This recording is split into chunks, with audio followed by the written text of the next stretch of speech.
মানে চাঁদপুরের মানুষ তারা হচ্ছে মানে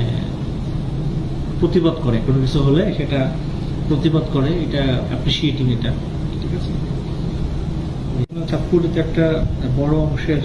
মানুষ বিদেশে থাকে, এখানকার একটা মানুষ তো মানে আমি অনেক স্কুলে গিয়েছি, তো স্কুলে গিয়ে আমার যেটা মনে হচ্ছে যে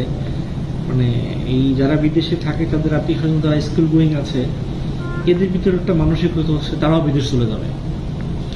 এটা হওয়ার কারণে তারা তাদের মানে দক্ষতা অর্জনের দিকে অতটা মনোযোগী না, ঠিক আছে। এটা একটা চ্যালেঞ্জ, কারণ যে মানুষটা মানে অদক্ষ একজন সাধারণ শ্রমিক হিসেবে বিদেশ যাচ্ছে, সে যদি কিছু দক্ষতা নিয়ে যায় তাহলে সে কিন্তু অনেক বেশি আর্ন করতে পারে।